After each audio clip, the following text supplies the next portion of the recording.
현실적으로 우리를 팔팔하게 만들지 않는 힘이 빠지는 많은 일들과 어려움이 있는 것도 사실입니다. 하지만 하나님은 우리를 다시 팔팔하게 만들고자 예수님을 보내주신 줄로 믿습니다. 예수님은 우리를 죄와 어둠과 절망과 고통에서 건져주셨잖아요. 이것이 복음이라고 믿습니다. 이 복음으로 말미암아 우리는 새 사람이 되었고 강건함을 누리게 되었습니다. 요한 3서 2절 말씀은 잘 아시잖아요. 영혼이 잘됨같이, 사랑하는 자여 내 영혼이 잘됨같이 내가 범사에 잘되고 강건하기를 내가 간구하노라. 주 안에서 성령의 권능으로 팔팔하게 되는 저와 여러분이 될 수 있기를 주님의 이름으로 축복합니다. 우리 옆 사람에게 한번 축복할까요? 팔팔하게 삽시다. 팔팔하게 삽시다. 칠칠거리며 살지 말고 팔팔하게 살아가는, 만약에 교회 다니는 사람들이 예수 그리스도께 온전히 헌신되어 있고 서로를 사랑하며 섬기며 하나님을 모르는 사람들에게 예수 그리스도의 복음을 전하는 일을 멈추지 않는다면 그 교회가 어떠한 교회가 될 수 있을까 생각해 보십시오. 우리가 하나님의 꿈으로 가득하고 그 꿈을 위하여 대가를 치를 준비가 되어 있고 하나가 되어서 믿음으로 강해지고 사랑으로 강해져서 십자가 용사가 되어 앞으로 나아간다면 하나님께서 어떠한 역사를 일으키실 것인가 생각해 보십시오. 뒤처진 자 손 내밀어 잡아주고 힘들어하는 자 밀어주고 고통받는 자 위로하며 방황하는 자 인도하고 쓰러진 자 세워주며 절망 앞에 선자들에게 생명을 전하는 일을 멈추지 않는다면 그 교회는 지역과 열방에 선한 영향력을 끼치는 교회가 될 것이고 하나님의 은혜와 기적의 증거가 될 것입니다. 진정 그 교회는 음부의 권세가 감당하지 못하는 교회가 될 것이고 예수님이 주인 되시고 성령님이 함께 하시고 성령님이 이끄시는 영광스러운 교회가 될 것입니다. 바로 우리 경일교회인 줄로 믿습니다. 이 혼돈과 저주와 고통과 절망의 세상에서 교회만이 유일한 세상의 희망임을 믿습니다. 사랑하는 여러분, 교회에 대한 하나님의 꿈을 가지십시오. 우리 사도행전 2장에 나오는 그 초대교회, 성령 받은 그 교회, 바로 그 교회, 그 공동체의 능력으로 성령의 권능으로 충만하다면 그러한 교회는 세상의 유일한 희망이 될 것입니다. 그러한 교회를 이루는 사람들은 세상의 빛과 소금입니다. 2000년 전에 하나님이 시작하신 그 교회의 능력은 그때뿐만 아니라 오늘날도 가능하리라 믿습니다. 우리 주님은 어제나 오늘이나 영원토록 동일하시기 때문이죠. 이러한 교회와 성도들이야말로 하나님의 기쁨이 될 것입니다. 하나님의 자랑이 되고 하나님을 기쁘시게 하는 자들이 될 것입니다. 저는 우리가 사람을 기쁘게 하려는 사람들이 아니라 하나님을 기쁘시게 하는 사람들이 되기를 바랍니다. 세상의 흐름에 따르고 사람들을 기쁘게 하는데 초점이 있는 것이 아니라 하나님을 기쁘시게 하는데 우리의 초점, 우리의 방향, 우리의 목적이 있기를 바랍니다. 지금 우리가 가지고 있고 보고 있는 초점과 상황에서 벗어나 하나님께 집중해야 합니다. 눈을 들어 고개를 들어 주를 바라보아야 합니다. 어린 딸과 아빠가 엘리베이터를 탔습니다. 그런데 갑자기 사람들이 많이 탑니다. 아이가 순간적으로 어른들에게 둘러싸이죠. 답답합니다. 막혔습니다. 앞이 보이지 않습니다. 이때 답답함을 느낀 아이가 말합니다. 두 손을 들고 아빠 안아줘. 안아줘 그럽니다. 아빠가 번쩍 들어서 올려주면 이전에 보던 것과 전혀 다르게 보게 됩니다. 아이는 이전과는 다른 전혀 새로운 관점을 갖게 되죠. 사실 우리는 하나님 앞에서 옳게 여김을 받을 수 없는 사람들이었습니다. 죄와 사망에 둘러싸여 살던 인생이었습니다. 그런데 하나님은 예수님의 보혈로 나의 죄를 씻어주셨고 옳다고 여겨주셨습니다. 우리를 들어 올려주셨습니다. 이제 이 은혜로 우리의 이전과 이후가 달라졌습니다. 보는 것, 생각하는 것, 꿈꾸는 것이 달라졌습니다. 여러분 둘러싸여 있으십니까? 사방이 막혔다라고 생각하십니까? 하나님께 두 손을 들어 말하십시오. 아빠 안아주세요. 안아주세요. 주님 붙잡아 주세요. 그때 우리는 전혀 다른 새로운 영적 세계를 보게 될 줄로 믿습니다. 바울은 오늘의 말씀에서 이렇게 시작합니다. 오직 하나님께 옳게 여기심을 입어. 4절 말씀에서 우리는 오직 하나님께 옳게 여기심을 입었다라고 말합니다. 이것이 구원이며 축복입니다. 허물과 죄로 인하여 죽을 수밖에 없는 우리 인생들이었지만 그럼에도 불구하고 우리를 사랑하셨고 구원해 주셨고 우리를 옳다 인정해 주셨습니다. 누구 때문에? 예수님으로 인하여. 예수님 때문에 우리를 사랑하셨고 기뻐하십니다. 그래서 구약성경 스바냐 3장 17절은 이렇게 이야기하고 있습니다. 너의 하나님 여호와가 너의 가운데 계시니 그는 구원을 베푸실 전능자이시라. 그가 너로 말미암아 기쁨을 이기지 못하시며 너를 잠잠히 사랑하시며 너로 말미암아 즐거이 부르며 기뻐하시리라. 예수님으로 말미암아 하나님께서 우리를 옳다 여겨주시고 그 예수님으로 인하여 우리를 기뻐하신다라고 말씀하십니다. 그 기쁨을 이기지 못할 정도로 우리를 기뻐하신다고 말씀하십니다. 우리는 하나님의 기쁨이 되기를 원합니다. 우리 교회가 하나님의 기쁨이 되기를 원합니다. 진정 하나님을 기쁘시게 하고 싶습니다. 우리의 삶과 교회를 통하여 하나님을 기쁘시게 하고 싶습니다. 그런 복음성가도 있잖아요. 나 주님의 기쁨 되기 원하네.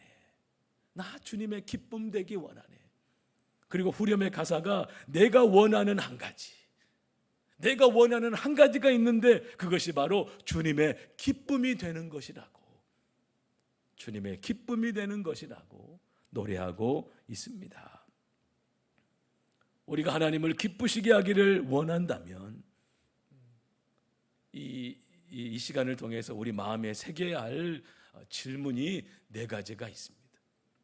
이 4가지의 질문을 좀 살펴보면서 우리의 삶이, 우리의 모습이 하나님을 기쁘시게 하는 그런 모습으로 변화되는 역사가 있기를 소망합니다. 첫 번째는요, 나의 부르심에 확신이 있는가? 나의 부르심에 확신이 있는가? 하나님이 내게 주신 비전은 무엇인가? 분명히 하나님의 뜻이 있어 저와 여러분을 불러주신 줄로 믿습니다. 잘못 불렀네. 실수했네. 하나님은 이런 분이 아니시잖아요. 너를 잘못 부른 것 같다. 그냥 가라.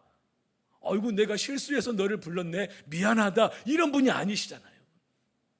분명히 하나님의 뜻이 있어 저와 여러분을 불러주셨습니다. 그래서 우리는 어떤 상황에서도 절대로 용기를 잃어버려서는 안 됩니다. 어떤 아픔과 어려움 속에서도 용기를 잃지 않게 만드는 것이 부르심입니다. 하나님이 나를 부르셨다라고 하는 것, 그리고 이 부르심이 하나님께로부터 왔다는 확신이야말로 나를 일어서게 하는 것.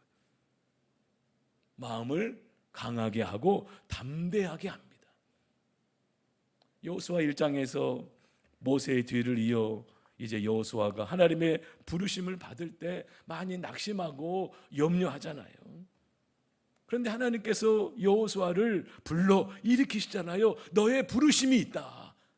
내가 내게 명령한 것이 아니냐. 강하고 담대하라. 두려워하지 말고 놀라지 말라. 놀라지 말라. 내가 어디로 가든지 내 하나님 여호와가 너와 함께 하느니라 하시니라. 여호수아를 불러 일으키는 거예요. 여러분, 부르심은 인생의 모든 의문을 사라지게 합니다. 나의 모든 갈등과 두려움을 사라지게 합니다.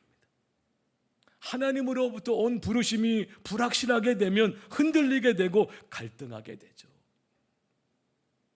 여러분, 예수님의 부르심은 무엇이었습니까? 십자가와 교회였습니다. 십자가를 지시기 위해서 오셨고 교회를 세우시죠. 이 길에 예수님은 흔들림이 없이 갈등이 없이 나아가십니다. 그리고 이 위대한 십자가와 구원의 복음을 교회에 맡기시잖아요. 모세의 부르심은 하나님의 백성을 해방시키는 것이었습니다. 하나님으로부터 듣습니다. 이제 가라, 이제 가라. 가서 내 백성을 구원하라. 노아를 부르신 하나님의 부르심은 무엇이었습니까? 구원의 방주를 만들라는 것이었죠. 바울의 부르심은 이방인들에게 복음을 전파하는 것이었습니다. 믿음의 사람들의 부르심과 비전은 어떠했습니까? 바로 하나님께로부터 받은 부르심에 확신이 있었기 때문에 용기를 잃지 않고 어떤 길에서도 힘있게 능력 있게 그 사명을 이루어갔던 것이죠. 나의 부르심이 하나님께로 왔음을 믿고 알았기에 갈등 없이 주저함 없이 뛰어가고 달려갑니다. 주님과 함께 기쁨으로 달려갑니다. 오히려 찬양하며 노래하며 십자가 붙들고 나아갑니다. 저와 여러분의 부르심 또한 하나님으로부터 왔음을 확신할 수 있기를 바랍니다. 그렇다면 우리의 부르심은 무엇일까요? 많고 많은 사람 중에 왜 나를 부르셨을까요? 오늘의 말씀 4절을 다시 보면 복음을 위탁받았으니, 오직 하나님께 옳게 여기심을 입어 복음을 위탁받았으니, 바울은 말합니다. 우리가 받은 부탁이 있다. 하나님께서 우리에게 말씀하신 부탁이 있는데 그것은 복음을 전할 부탁이다. 이것은 하나님께로부터 온 것입니다. 하나님께로부터 왔기 때문에 여러분, 이것이야말로 진짜입니다. 복음을 전하는 것이 진짜입니다. 하나님은 우리에게 일과 직업을 주십니다. 사람을 만나게 하고 건강도 주시고 축복도 주십니다. 그런데 이런 모든 일을 통해 우리가 꼭 이루어야 할 하나님의 부르심은 바로 복음을 전하는 것이죠. 삶에서, 일터에서 만나는 사람들에게, 잃어버린 영혼들에게, 열심히 살지만 미래가 불안한 사람들에게, 죽음 너머에 뭔가가 있을 것이라고 고민하는 사람들에게 우리는 복음을 전해야 합니다. 복음이신 예수님을 전해야 합니다. 하나님께서 나를 부르사 은혜와 축복을 주심은 예수님을 전하기 위함입니다. 이것이야말로 하나님을 기쁘시게 하는 일인 줄로 믿습니다. 나의 생애 전체를 통해서 이루어야 하는 하나님의 부르심입니다. 이 부르심에 확신이 있는 사람은요, 눈빛이 반짝거리고 발걸음이 뜨겁고 가슴이 뛰고 흔들리지 않고 그 입술에 복이 있습니다. 저와 여러분의 모든 일은 땅끝과 연결되어 있습니다. 이 시대를 살아가며 나의 부르심이 하나님께로부터 왔다는 확신이 있는 저와 여러분이 될 수 있기를 주님의 이름으로 축복합니다. 두 번째 질문은요, 나의 열정은 뜨거운가? 내 안에 불이 있는가? 내게 하나님의 부르심이 있다면 이를 이루고 싶은 불타는 나의 열정이 있는가? 하나님이 내게 복음 전파의 사명을 주셨다면 이 일을 이루기 위한 열정이 내게 있는가?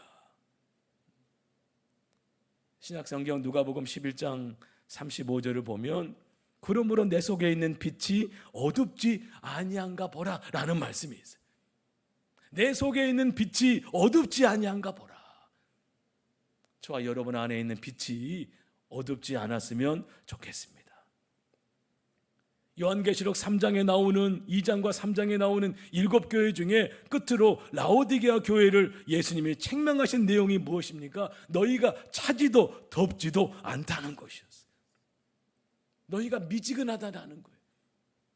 요한계시록 3장 16절 말씀을 보면 내가 이같이 미지근하여 뜨겁지도 아니하고 차지도 아니하니 내 입에서 너를 토하여 버리리라. 너희가 미지근하다라는 거죠. 뜨겁지도 않고 뭐 그냥 미지근하게 뭐 적당하게 그냥 그런 모습을 가진 교회를 예수님이 책망하시는 거예요. 요한계시록 3장 16절에서 제가 요한계시록 3장 16절을 보면서 요한복음 3장 16절이 생각이 나더라고요.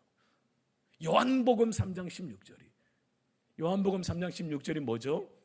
하나님이 세상을 이처럼 사랑하사 독생자를 주셨으니 이는 그를 믿는 자마다 멸망하지 않고 영생을 얻게 하려 하심이라. 하나님이 이 세상에 우리에게 보여주신 영원한 사랑의 말씀.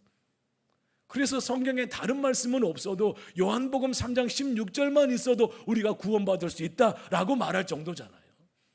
하나님이 이 세상을 얼마나 사랑하시는지, 이 세상을 사랑하사 독생자 예수 그리스도를 주셨다라는 거예요. 그런데 이 요한계시록 3장 16절하고 이렇게 연결을 해보니까 이 사랑에 대해서 우리가 미지근하면 안 되겠다. 하나님의 사랑은 이렇게 크고 뜨거운데 우리를 구원하고자 하는, 이 세상을 구원하고자 하는 하나님의 사랑은 이렇게 뜨거운데 우리는 미지근하게 그냥 적당하게 눈치 보면서 신앙생활 하고 있는 것은 아닌지, 사람들 때문에 힘들고 말 때문에 힘들고 상황과 환경 때문에 힘들고 그저 미지근하게 우리의 신앙생활은 아닌지, 내 안에 있는 빛이, 내 안에 있는 불이 약하거나 어둡지 않은지. 여러분, 정말 우리 안에 있는 빛이 어둡지 않았으면 좋겠습니다. 우리 안에 있는 불이 식지 않았으면 좋겠습니다. 스스로에게 물어볼 수 있잖아요. 요즘 나는 뜨거운가? 요즘 나는 뜨거운가? 요즘 나의 열정은 어떠한가? 사도행전 26장에서 베스도 총독 앞에서 예수님을 만난 자신을 변명했을 때 여러분, 베드로가 이런 말을 듣습니다. 26장 24절에서 내가 미쳤도다. 바울이 예수님을 만난 자신을 이야기합니다. 다메섹 도상에서 예수님이 나를 만나 내가 이렇게 변화되고 복음을 전하는 자가 되었습니다. 그 모습을 보며 베스도 총독이 말하는 거예요. 내가 미쳤도다. 바울을 미치게 한 것은 무엇이었습니까? 예수님과 복음인 줄로 믿습니다. 이런 말이 있더라고요. 미쳐야 미친다. 미쳐야 미친다. 그런 말이 있더라고요. 미쳐야 거기까지 이른다라는 말이죠. 미쳐야 거기까지 이르게 된다라는 거예요. 미치지 않으면 거기까지 이룰 수 없다라는 거예요. 바울에게는 예수님과 복음에 대한 식지 않은 열정이 있었습니다. 나의 심장이 터질 듯이 솟구치게 하는 뜨거운 열정이 내 안에 있느냐 하는 것이죠. 정말 나로 하여금 가게 하는 뜨거운 열정, 뜨거운 믿음, 뜨거운 은혜, 뜨거운 사랑이 내 안에 있느냐. 바울은 사도행전 20장 24절에서 주 예수께 받은 사명, 주 예수께 받은 사명, 그 은혜의 복음을 내가 증언하는 일을 마치려면 나의 생명조차 조금도 귀한 것으로 여기지 않는다라고 바울이 말하잖아요. 정말 바울의 열정에, 바울의 몸에 손을 대면 화상을 입을 것 같아. 화상을 입을 정도일 것 같아. 이 은혜의 복음을 전하는 일을 마치려 하면 바울의 몸을 대면 정말 손에 화상을 입을 정도로 그런 열정이지 않았을까 생각을 해봅니다. 여러분, 나의 가슴을 한번 만져보세요. 뜨거운가 차가운가? 우리의 신앙이 시간이 지나갈수록 식지 않았으면 좋겠습니다. 요즘은 잘 쓰지 않습니다만은 성냥이라는 게 있었잖아요. 성냥.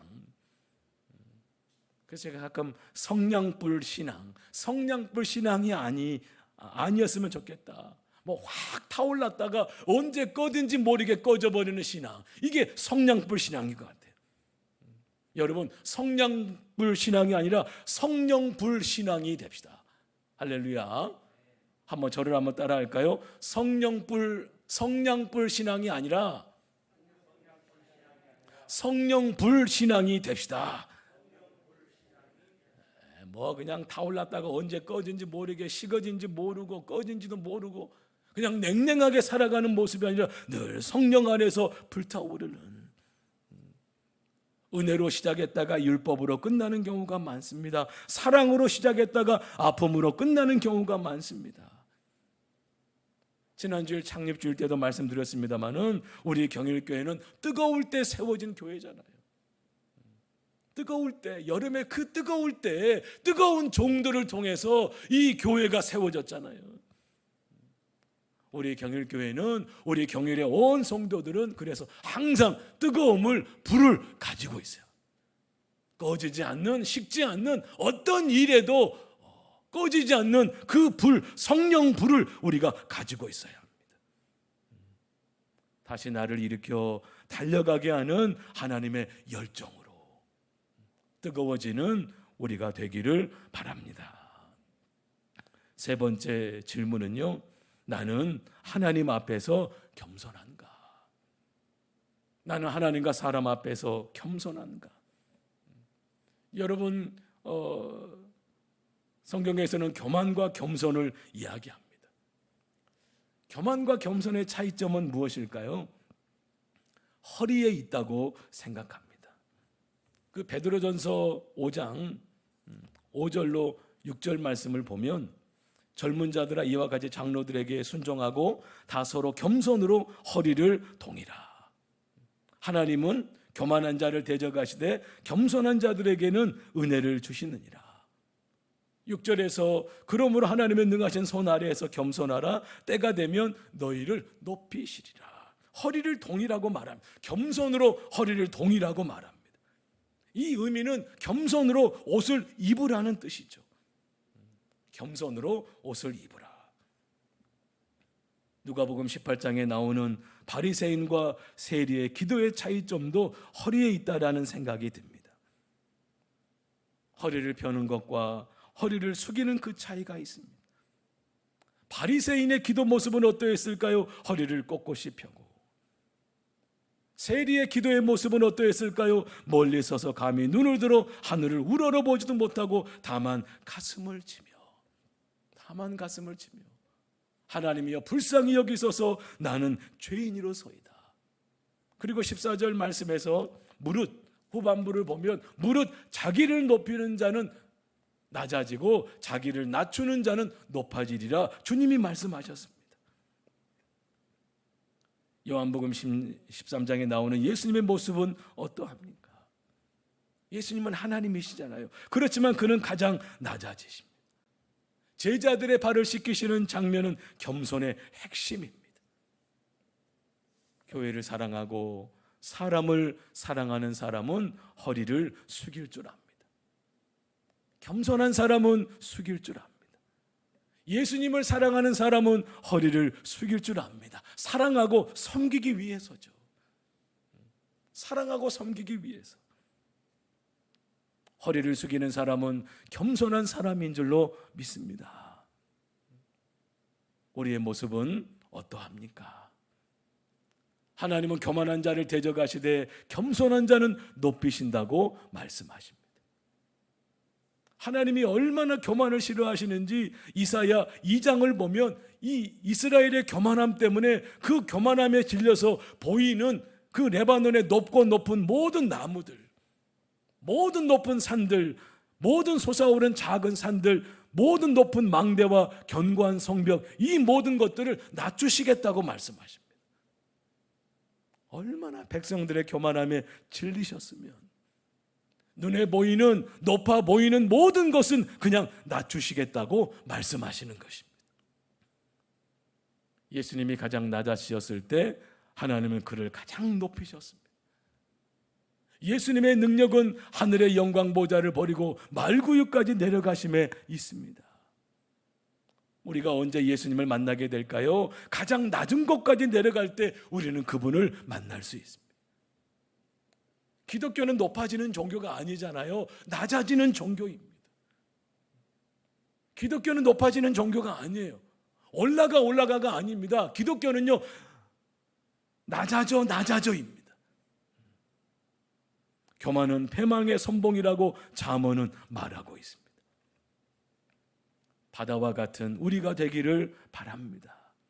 바다는 제일 낮은 곳에 있잖아요. 그러나 넓습니다. 모든 것을 포용합니다. 예수님은 바다와 같은 분이셨어요. 그분은 넓으신 분이셨고 모든 것을 포용하셨습니다. 그렇다면 우리가 어디까지 낮아져야 합니까? 이런 질문을 할 수 있습니다. 도대체 어디까지 낮아져야 되고 어디까지 내려가야 됩니까? 이런 질문을 할 수 있어요. 그런데 여러분, 아예 묻지 마십시오. 그런 질문 아예 하지 마십시오. 그냥 낮아지는 것입니다. 그냥 사랑하는 것입니다. 어디까지 사랑해야 됩니까? 어디까지 용서해야 됩니까? 어디까지 낮아져야 됩니까? 그냥 예수님처럼 하십시오. 십자가 지신 예수님처럼 낮아지고 예수님처럼 사랑하고 예수님처럼 용서하고 예수님처럼 겸손해지는 거예요. 그분의 자리까지 우리가 나아가는 것이죠. 예수님을 품고 그분처럼 살려고 할 때 우리는 겸손으로 옷 입게 될 것입니다. 예수님의 모습을 보여주게 될 것입니다. 하나님을 기쁘시게 하는 모습인 줄로 믿습니다. 네 번째, 한 가지 더. 나는 사랑하는 마음이 갈수록 커지고 있는가? 나는 이 마음이 갈수록 커지고 있는가? 하나님을 사랑하고 사람을 사랑하는 마음이 갈수록 커지고 있는가? 아니면 작아지고 있는가? 하나님이 우리에게 주신 가장 큰 계명, 예수님을 통하여 우리에게 주신 가장 큰 계명은 하나님을 사랑하고 내 이웃을 내 몸처럼 사랑하는 거잖아요. 그런데 이 계명을 지키고자 하는 내 마음이 점점 신앙생활을 하면 할수록 더 강해지느냐 아니면 더 약해지느냐 하는 것입니다. 나의 사랑의 범위는 어디까지입니까? 넓어지고 있습니까? 아니면 좁아지고 있습니까? 우리는 십자가 인생이요 플러스 인생인 줄로 믿습니다. 갈수록 만나면 만날수록, 그 사람을 경험해 보면 경험해 볼수록, 사람과 사람의 관계가 그럴 때가 있잖아요. 경험해 보면 경험해 볼수록 실망할 때가 있어요. 처음에는 창대했는데 점점 그 마음이 미약해질 때가 있더라. 경험해 보니까 그 사람 아니야. 만나 보니까 그 사람 아니야. 우리 그럴 때가 많잖아요. 그러나 아닙니다. 여러분, 갈수록, 만나면 만날수록, 경험해 보면 경험해 볼수록 그 사람을 향한 이 사랑의 마음이 커지고 있는가? 저는 정말 작아지지 않았으면 좋겠습니다. 우리 교회 안에서 우리가 만나면 만날수록, 만나면 좋은 친구, 어디서 많이 들어본 것 같은데, 방송국 노래 같은데요. 아무튼 만나면 만날수록, 경험해 보면 경험해 볼수록 그 사람의 약한 부분까지, 그 사람의 참 단점까지도 품을 수 있고 위로할 수 있고 함께할 수 있는 마음, 여러분, 만약에 우리가 이 사랑의 계명은, 이 사랑의 큰 계명을 지키지 못한다면 우리는 하나님 앞에서 가장 큰 죄를 짓는 것과 마찬가지잖아요. 가장 큰 계명으로 주셨는데 이걸 우리가 지키지 못한다면 가장 큰 죄를, 가장 하나님을 기쁘시게 하지 못하고 있다라는 거죠.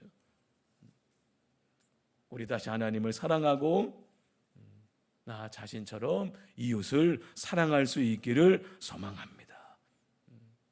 나는 사랑하는 마음이 갈수록 커지고 있는가? 시간이 지날수록 더 넓어지고 있는가? 많아지고 있는가? 아니면 줄어들고 있는가? 네 가지의 질문을 이 시간에 던져보았습니다. 나의 부르심에 확신이 있는가? 나의 열정은 뜨거운가?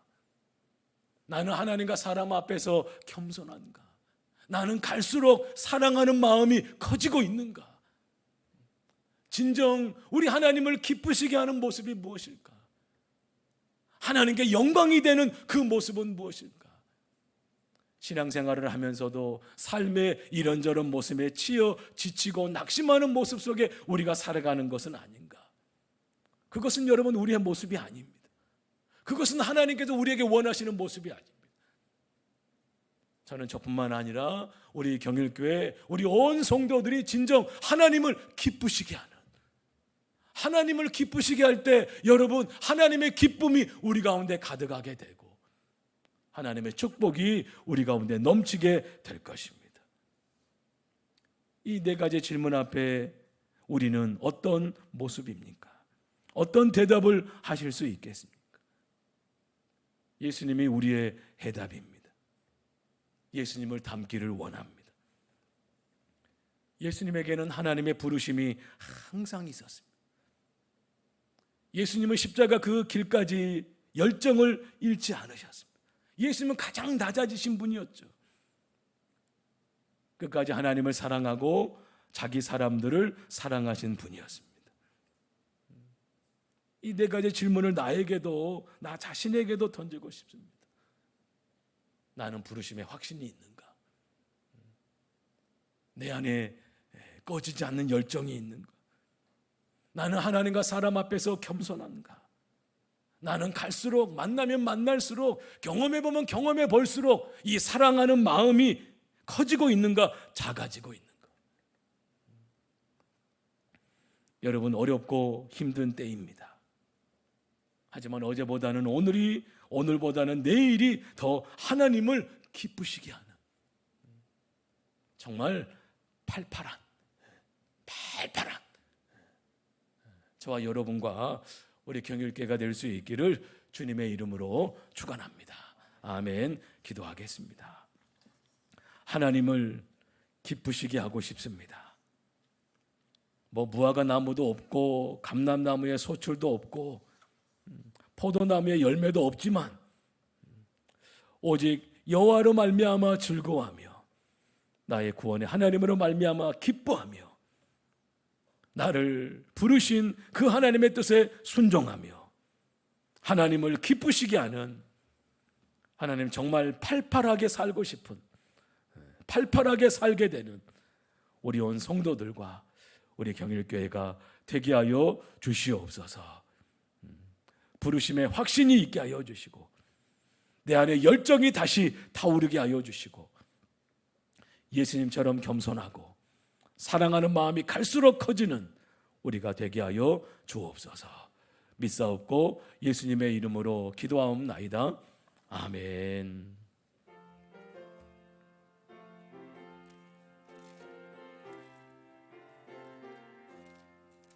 주의 말씀 받은 그날 참 기쁘고 복되도다. 이 기쁜 마음 못 이겨서 온 세상에 전하노라. 기쁜 날 주 나의 죄 다 씻은 날 늘 깨어서 기도하고 늘 기쁘게 살아가리. 기쁜 날 주 나의 죄 다 씻은 날, 이 좋은 날 내 천한 몸 새 사람이 되었으니 이 몸과 마음 다 바쳐서 영광의 주 늘 섬기리. 기쁜 날 기쁜 날 주 나의 죄 다 씻은 날, 늘 깨어서 기도하고 늘 기쁘게 살아가리. 기쁜 날 주 나의 죄 다 씻은 날, 새 사람 된 그날부터 평안한 마음 늘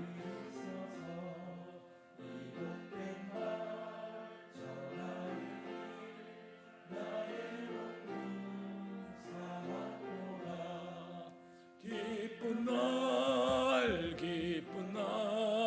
주 나의 죄 다 씻은 날, 늘 깨어서 기도하고 늘 기쁘게 살아가리.